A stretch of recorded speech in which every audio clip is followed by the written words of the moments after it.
my lovelies. Today I have another book outlet haul for you, so stay tuned.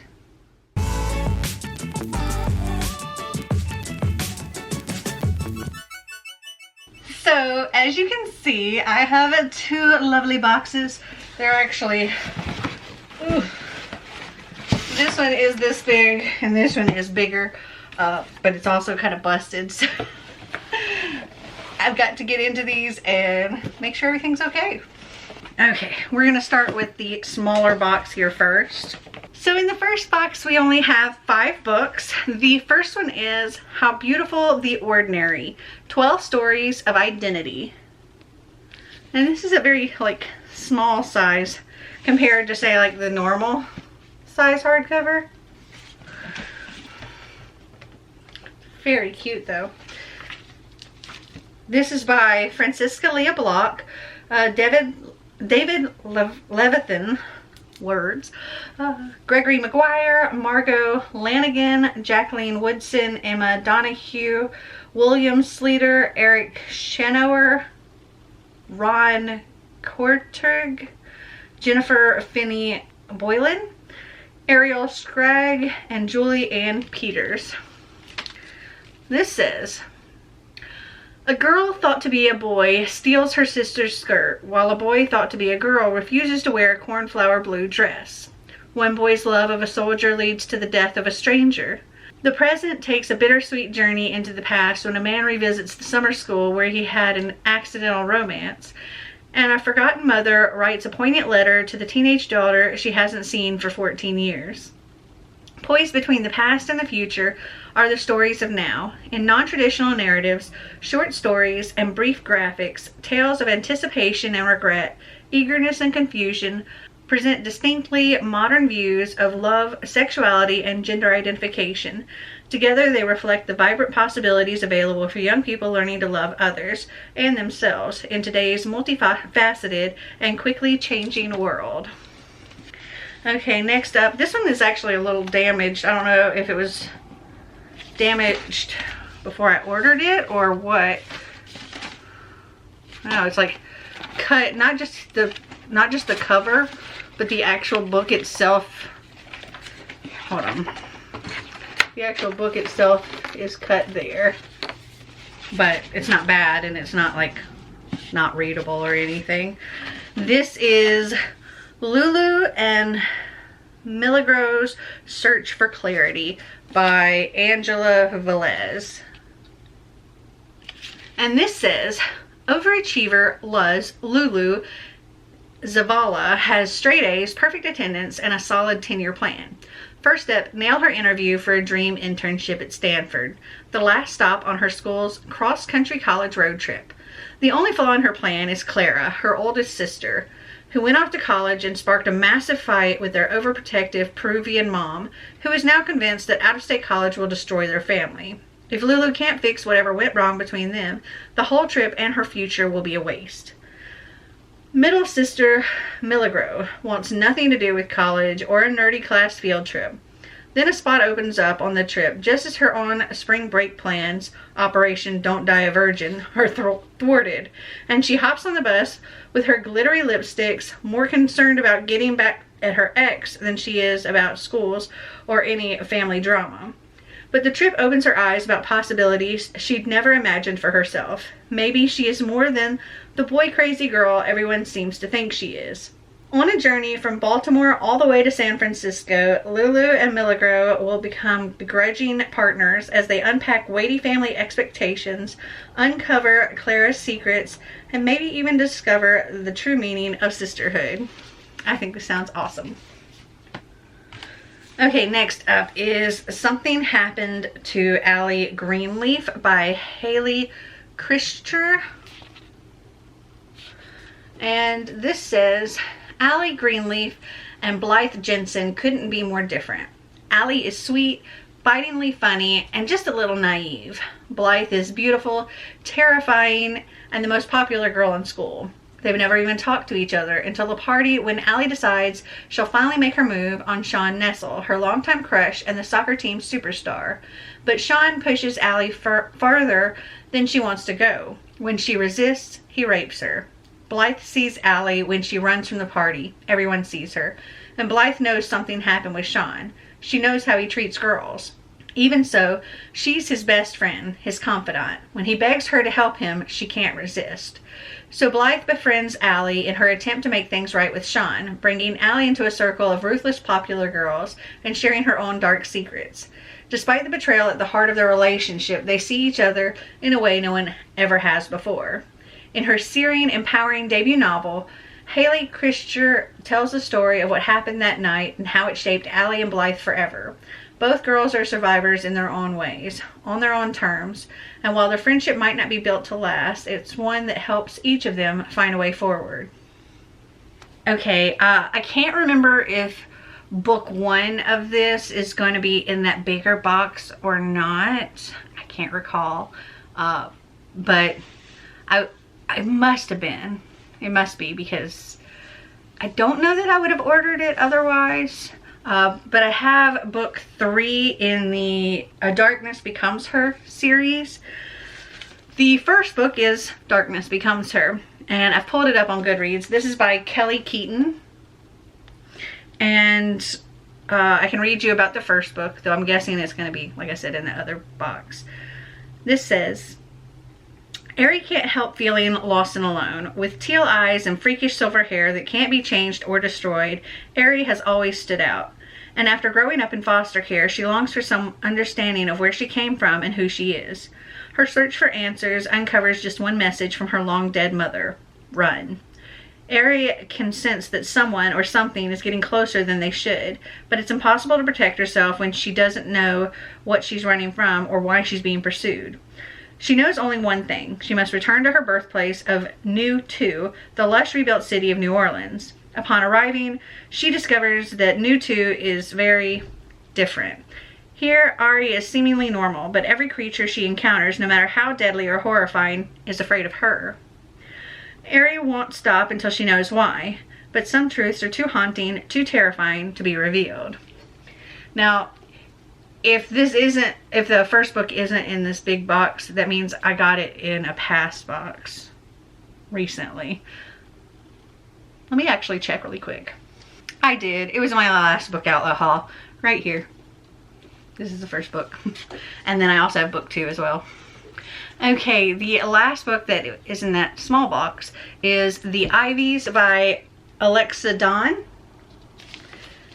And this one says, they'd kill to get in.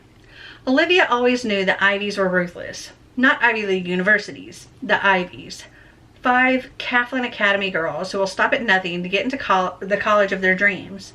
Olivia should know she's one of them. In this elite clique, ambition reigns. Busting curves, scamming club elections, even a little sabotage are all part of the game. But when one of the Ivies is found dead hours after getting into Harvard, Olivia begins to question how far her friends are willing to go. And with a killer on the loose, will Olivia's own acceptance letter become her death sentence? Alexa Dawn delivers a nail-biting and timely thriller about teens who would kill to get into the Ivy League. Literally. Fun. Okay, now this box is literally just coming open. So I think I'm probably just going to open it this way and pull everything out first. Okay, so in this box we had 15 books. So the first 2 here are actually a duology, I believe. So book 1 is Girl Giant and the Monkey King by Van Hong. And book 2 is Girl Giant and the Jade War. I think these are so pretty. So the first book here, it says 11-year-old Tom Nigo is keeping a secret. She's strong, like super strong, freakishly strong, and it's making it impossible for her to fit in at her new middle school. After she accidentally releases the Monkey King, the legendary trickster god, from his 500-year-long prison sentence, Tom and the Monkey King strike a deal. If she helps him get back his magical staff, he'll take away her strength. Soon Tom is swept up in an ancient and fantastical world where demons, dragons, and jade princesses actually exist. But she quickly discovers that magic can't cure everything, and dealing with the trickster god might be more trouble than it's worth. And I think these are going to be fun. And I love these covers. And here's what the backs look like. Okay, next up is The Land of Stories, Worlds Collide by Chris Colfer. And this is book 6 in the Land of Stories series. I believe I have the first 5 books. But yeah, when I saw this on there, I had to grab it. And I think this is the newest one. And I've only read the first one and absolutely loved it. It's called The Wishing Spell. And these twins find themselves inside a fairy tale storybook, and they find out that, well, they're half fairy tale, I guess, and they need to collect these ingredients from all of the different fairy tale characters in order to do the wishing spell so they can get home to their mother. And it was so much fun, and it was cool because you get to see like all the fairy tale characters out of like their fairy tale story and as more like real people, and it was great. Okay, so next up is book 11 in a series. I've read the first several books in this series and absolutely was obsessed with this series back when I was reading it, and now I'm trying to collect all of them so that I can read them all like start to finish. And that is Kingdom of Shadow and Light, a fever novel by Karen Marie Monin. And this one is signed, which is very cool. And I actually have book 1 on a different shelf, I think in my bedroom. But I did pull it up on Goodreads so I could tell you about it. Book 1 is called Dark Fever. My name is Michaela, Mac for short. I'm a Sidseer, one who sees the Fae, a fact I accepted only recently and very reluctantly. My philosophy is pretty simple. Any day nobody's going to try to kill me is a good day in my book. I haven't had many good days lately, not since the walls between man and Fae came down. But then there's not a Sidseer alive who's had a good day since then. When Michaela's sister was murdered, she left a single clue to her death, a cryptic message on Mac's cell phone. Journeying to Ireland in search of answers, Mac is soon faced with an even greater challenge. Staying alive long enough to master a power she had no idea she possessed, a gift that allows her to see beyond the world of man, into the dangerous realm of the Fae. As Mac delves deeper into the mystery of her sister's death, her every move is shadowed by the dark, mysterious Jericho, while at the same time the ruthless Blaine, an alpha Fae who makes sex an addiction for human women, closes in on her.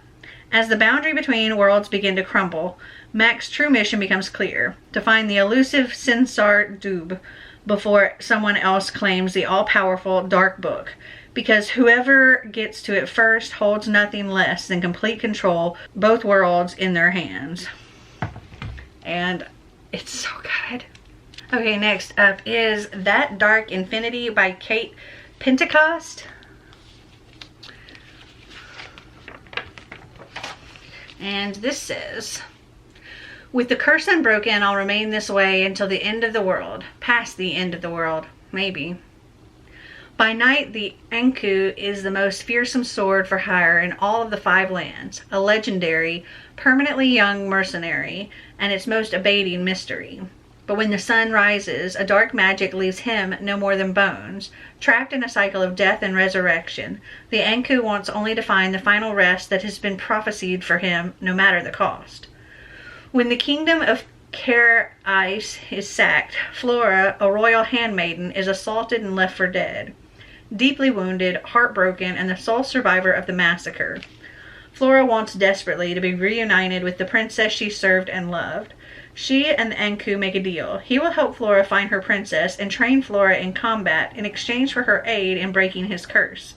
But it isn't easy to kill an immortal, especially when their bond begins to deepen into something more. Together they will solve mysteries, battle monsters, and race against time in this fantasy novel about sacrifice, love, and healing. Okay, next up, oh, this one got a little damage too. We have The Minders by John Mars.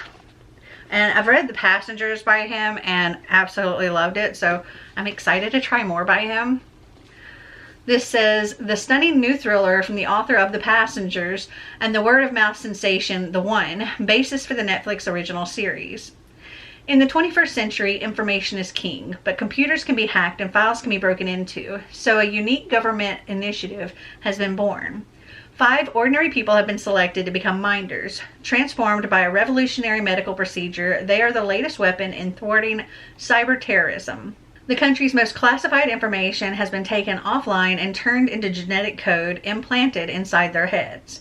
Together, the 5 know every secret, the truth behind every government lie, conspiracy theory, and cover-up.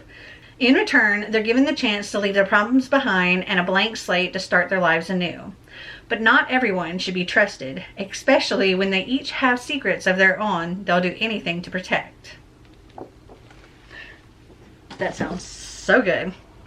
Okay, next up is the Decks of Omens, or the Deck of Omens by Christine Lynn Herman. This is the sequel to The Devouring Grey, and I've pulled that up on Goodreads. I do own it.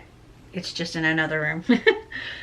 This says, on the edge of town, a beast haunts the woods, trapped in the gray, its bonds loosening. Uprooted from the city, Violet Saunders doesn't have much hope of fitting in at her new school in Four Paths, a town almost buried in the woodlands of rural New York.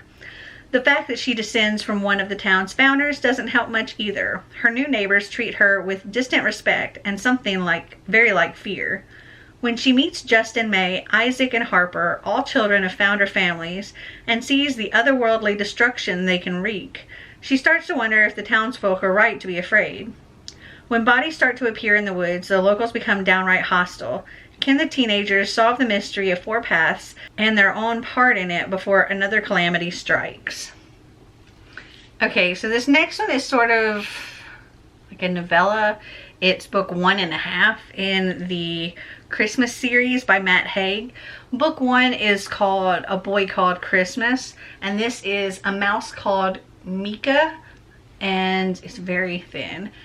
But I think that I can read you about this one because it seems like it follows a different character. So let's see. It's a very short book. Let's see how many pages is this? 139 pages. And the text, there's like illustrations, and the text is pretty big. So this would be a very quick read. This says, after traveling the world in Santa's sleigh, Mika the mouse thinks she's seen everything. Then he meets Bridget the brave. Mika has never known a mouse as daring and clever as Bridget. Then again, there aren't many mice at the North Pole. And he's quickly caught up in her tales of a cheese so delicious, so pungent, so rare, no one knows for sure if it's real. Mika and Bridget set off on a quest to find this fabled cheese, and they'll stop at nothing to get it, no matter how many trolls they must face or how their friendship is tested along the way. And it says, from the best-selling author and illustrator of A Boy Called Christmas, A Mouse Called Mika is a story to be savored down to the very last crumb. And I loved A Boy Called Christmas and very much enjoyed the movie. Oh, it was so good. Okay, next up we have Under Rose-Tainted Skies by Louise Gournall. And this says, Nora knows fearing everything from inland tsunamis to odd numbers is irrational, but she can't stop being afraid. She's even scared of her cute new neighbor, Luke, but she's intrigued by him too. Despite the fears that keep her housebound, Nora begins a tentative friendship with Luke. Soon she doesn't know what frightens her more, the chance that they might fall in love or the possibility that they shouldn't. Luke is sweet, thoughtful, kind. Doesn't he deserve a girlfriend who isn't so screwed up? Let me move some of these down. We'll put them there. Okay, next up I have Dark Waters by Catherine Arden. And this is book 3, I think, in the Small Spaces series. Yes, book 3. The first book is called Small Spaces, and I've pulled that up on Goodreads. New York Times bestselling adult author of The Bear and the Nightingale makes her middle grade debut with a creepy, spellbinding ghost story destined to become a classic. After suffering a tragic loss, 11-year-old Ollie only finds solace in books. So when she happens upon a crazed woman at the river threatening to throw a book into the water, Ollie doesn't think, she just acts, stealing the book and running away. As she begins to read the slender volume, Ollie discovers a chilling story about a girl named Beth, the two brothers who both loved her, and a peculiar deal made with the Smiling Man, a sinister specter who grants your most tightly held wish, but only for the ultimate price. Ollie is captivated by the tale until her school trip the next day to Smoke Hollow, a local farm with a haunting history all its own. There she stumbles upon the graves of the very people she's been reading about. Could it be the story about the Smiling Man is true?